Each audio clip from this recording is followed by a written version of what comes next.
Indian publication के लिए vacancy के लिए बेस्ट बुक है। आपको 69,000 वैकेंसी के लिए सब्जेक्टिव ऑब्जेक्टिव और प्रैक्टिस सेट के लिए बेस्ट बुक है। आपका रिजल्ट के लिए बहुत ज़्यादा इंपॉर्टेंट ये बुक है, जाकर नज़दीकी बुक सेंटर से खरीदें।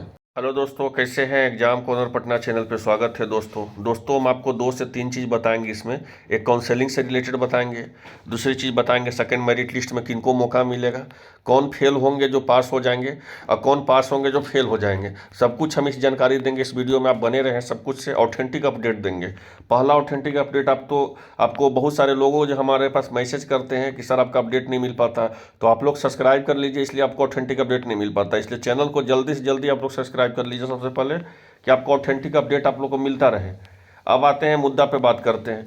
पहला बात हम ये करते हैं कि बहुत सारे लोग जो थे, जो जॉब वाले हैं, वो कम से कम 100 प्लस लोग जो हैं व्हाट्सएप पे हमारे पास मैसेज कर रहे थे कि सर हम कहीं अदर स्टेट में हम जॉब करते हैं, लेकिन आपको जो बीपीएससी टीआरई है वो आनंद फानंद में डेट दे दी है, बोली है कि हमको कल के कल आपको पटना पहुंचना है, या जो जो निर्धारित जिला है उसमें पहुंच करके हमको क्या करना है, काउंसलिंग करवाना है। तो हम उन लोग को बोले थे कि हड़बड़ाइए नहीं, एक डेट और निकालेगा काउंसलिंग का। अब वो डेट देखिए निकल भी गया है। आपको जिनका भी काउंसलिंग छूट गया है, जिनका भी काउंसलिंग छूट गया है, 31/10/2023 तक 7 बजे तक जाकर के अपना काउंसलिंग करें निर्धारित जगह पे, जहाँ पे करना है, जहाँ पे उनको है जिला शिक्षा पदाधिकारी का जहाँ पे काउंसलिंग होता है वहीं पे करना आपको है 31/10/2023 तक। पहली चीज़ आप लोग समझ गए कि आपको जिनका भी काउंसलिंग छूट गया है उनको 2 दिन 3 दिन मौका मिल गया है, जाके काउंसलिंग जाके कर दें।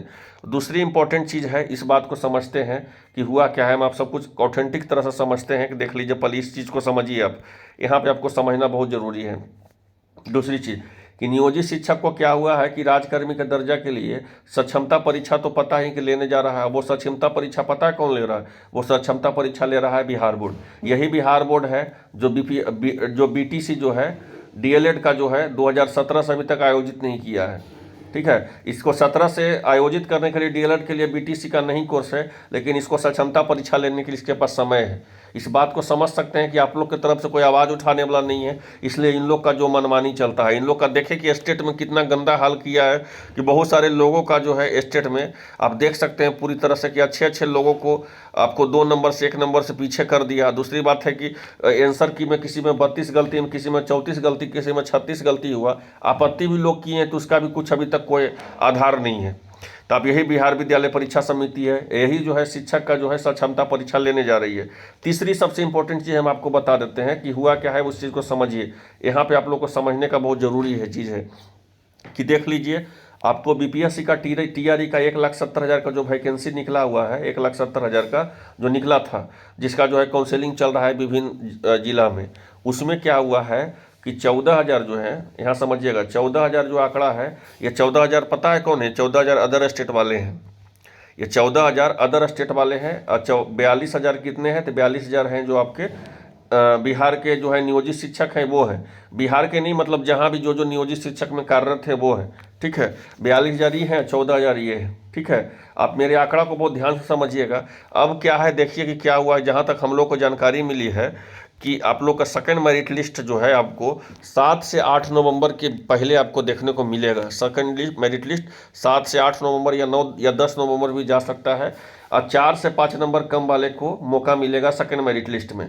यहाँ मेरी बात को बहुत ध्यान से समझिएगा, कोई आप लोग को सही जानकारी मिलता नहीं है, आप लोग को सिर्फ गुमराह किया जाता है, इसलिए आप लोग सही चीज़ समझिएगा।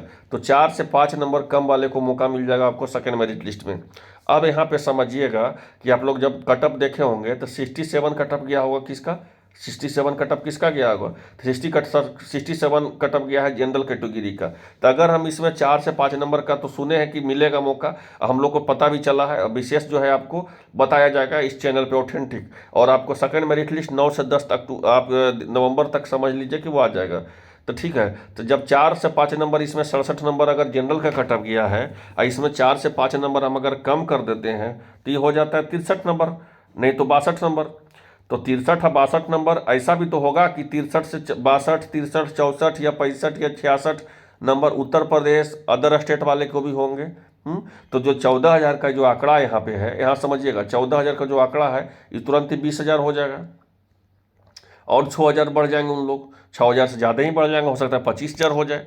ठीक है, तो इस चीज़ को समझिए। और वही लोग जो है फिर से आपको एक बात और जान के हैरानी होगी कि स्टेट का जो बिहार विद्यालय परीक्षा समिति के द्वारा जो कंडक्ट करवाई गई है, स्टेट में भी अदर स्टेट वाले इस बार बहुत ज़्यादा अच्छा पास कर गए हैं। तो वो स्टेट क्यों पास किए हैं कि आपका 6 to 8 का सीट खाए, 9-10 का सीट लें और 11-12 का सीट लें। तो जो 69,000 थे इसका भी सीट लेने के फिराक में है, और 1,70,000 में तो 14,000 ले चुके हैं, और जो second cut off merit list निकलेगा उसमें भी 5,000 6,000 लेंगे, तो 22,000 25,000 तो सीट यही ले लिए। बच्चे कुछ सीट जो है नियोजित शिक्षक वाले ले लिए 42,000, ठीक है, नियोजित शिक्षक वाले लिए। और बहुत लड़का तो ये है कि एक लड़का का 3 जगह रिजल्ट है, एक लड़का का 3 जगह रिजल्ट है, प्राथमिक में, माध्यमिक में और उच्च माध्यमिक में। ज्वाइन तो कहीं वो एक ही जगह करेगा, लेकिन 2 जगह सीट तो वो भी बर्बाद कर दिया। तो समझ गए, तो 14,000 मतलब नहीं, इसको 14,000 सेकंड मेरिट लिस्ट में जोड़ करके 10,000 और जोड़ लीजिए, 24,000 सीट ले लिया आपको कौन, 24,000 सीट ले लिया अदर स्टेट वाले, 42,000 सीट ले लिया नियोजित शिक्षक वाले।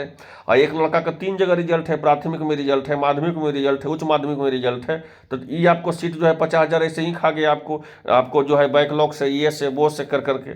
तो 50,000 40 90,000 90,000 1,20,000 तो यही हो गया। ठीक है, बात को समझ रहे हैं। और बहुत सारा धांधली हुआ कि 42 43 44 45 मन एक ही रूम के सब लड़का का रिजल्ट है। तो इस तरह से सिर्फ काउंटिंग गिना रही है बिहार सरकार, उसका कोई मंशा नहीं है नौकरी देने आप लोग को, सिर्फ काउंटिंग करवा रही है कि आप देख लीजिए भाई 1,70,000 का हम वैकेंसी निकाले, और इसमें सबसे ज़्यादा किसी को फायदा है, 2 लोगों को फायदा हो रहा है, एक अदर स्टेट वाले को फायदा हो रहा है। अदर स्टेट वाले को इसलिए फायदा हो रहा है क्योंकि 14,000 ऑलरेडी कार्यरत हैं, और सेकेंड मेरिट लिस्ट निकलेगा तो उसमें भी 5-6 हज़ार आ जाएंगे, वो 6,000 तो आराम से आ जाएंगे। और नियोजित शिक्षक वाले हैं जो ऑलरेडी 42,000 जो है कार्यरत हैं, 42,000 ऑलरेडी सीट को बैठे हुए लेकर के, उनको दोनों हाथ में लड्डू है। अगर यहाँ भी हुआ तो हो गया, सही बात है, नहीं तो फिर उनको साक्षमता परीक्षा कर करके वहाँ भी चले जाएंगे वो, उनको बिहार सरकार उनको शिक्षक बना दे रही है।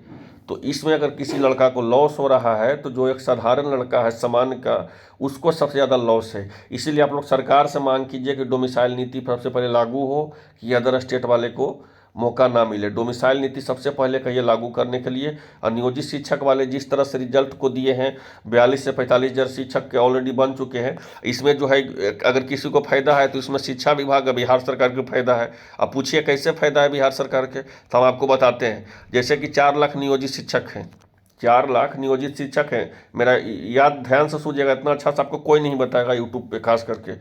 4 लाख नियोजित शिक्षक हैं, 50,000 अगर बाय द वे अगर चले जाते हैं बीपीएससी टीआरई के माध्यम से, तो पहले सरकार को तो 4 लाख का सैलरी देना होता, या जितना पास करता या 3 लाख का सैलरी देना होता। लेकिन अब तो 50,000 को कम देना होगा, क्योंकि ऑलरेडी बीपीएससी का टीआरई का ऑलरेडी निकाल के चले गए हैं। तो सरकार को भी 50,000 को कम सैलरी देना होगा। ये भी खुश, नियोजित शिक्षक वाले भी खुश। तो इसमें दिक्कत किसको हुआ? दिक्कत हुआ साधारण लड़का के, जो तो ये तैयारी कर रहा है, जो बीएड किए हुए हैं, और जो जिसका जो है सीटेट में 1 नंबर 2 नंबर 5 नंबर से नहीं हुआ, वहाँ पे आप कानून चला रहे हैं कि 5 नंबर वाले पात्रता परीक्षा में कम लाए हैं तो उनको भी आप जो है बाहर का रास्ता कर दिए। और जो नियोजित शिक्षक वाले हैं उसको सक्षमता में भी आप बोल रहे हैं कि सक्षमता भी लेकर के हम तुमको एंट्री कर देंगे। आप वहाँ तुम नहीं करोगे तो बीपीएससी टीआरई में भी तुम एंट्री कर दिए, तुम अदर स्टेट वाले को भी तो आप अलग से एंट्री कर रहे हैं। यहाँ तक तो सही है। 69,000 जो सीट का वैकेंसी निकला है, इसमें भी अदर स्टेट वाले, याद रखिए, अदर स्टेट वाले घुस जाएंगे। इसलिए आप लोग डोमिसाइल नीति का मांग कीजिए, हाथ जोड़ के विनती करते हैं, डोमिसाइल नीति का मांग कीजिए आप लोग। इस चैनल से जुड़ जाइए। इस चैनल से आप इसलिए जुड़ जाइए क्योंकि आपको ऑथेंटिक और सही जब जानकारी आपको यूट्यूब के माध्यम से मिलेगा। आज तक हम कभी कोई गलत जानकारी नहीं दिए हैं और नहीं गलत जानकारी देंगे। फालतू का हम वीडियो नहीं बनाते हैं कि 10 वीडियो बनाए 20 वीडियो बनाए, ऐसा नहीं। एक ही वीडियो में हम बता दिए आपको सब कुछ का। काउंसलिंग का हम शुरू से बोल रहे थे कि काउंसलिंग में आप लोग रुक जाइए, जिनका छूटा है उनको मौका मिलेगा। देखिए काउंसलिंग का मौका मिला। दूसरी बात, हम 6 to 8 का वैकेंसी के बारे में हम अप्रैल से बता रहे थे, वो हुआ। सीट टेपरिंग वाले को मौका दिलवाए, इस बार भी सीट टेपरिंग वाले को मौका दिलवाएंगे जिनका दिसंबर में एग्जाम है। और आप लोग डोमिसाइल नीति की मांग कीजिए, नहीं तो जो आपको 69,000 सीट है, जिस तरह से हम पूरा आपको 1,70,000 सीट का बताए बढ़िया से, उसी तरह 69,000 सीट भी आपका पूरी तरह से खा जाएगा, समझ रहे, अदर स्टेट वाले और यहाँ के नियोजित शिक्षक वाले या चाहे जो भी, ठीक है। तो इसलिए जो आप लोग डोमिसाइल नीति का मांग कीजिए, आप पूरी तरह सरकार से मांग कीजिए कि वो डोमिसाइल नीति को लागू करें। बिना डोमिसाइल नीति लागू किए हुए आप ही लोग के प्रॉब्लम है, किसी और को प्रॉब्लम नहीं है। इसलिए चैनल को सब्सक्राइब कर लीजिए ऑथेंटिक अपडेट के लिए। धन्यवाद।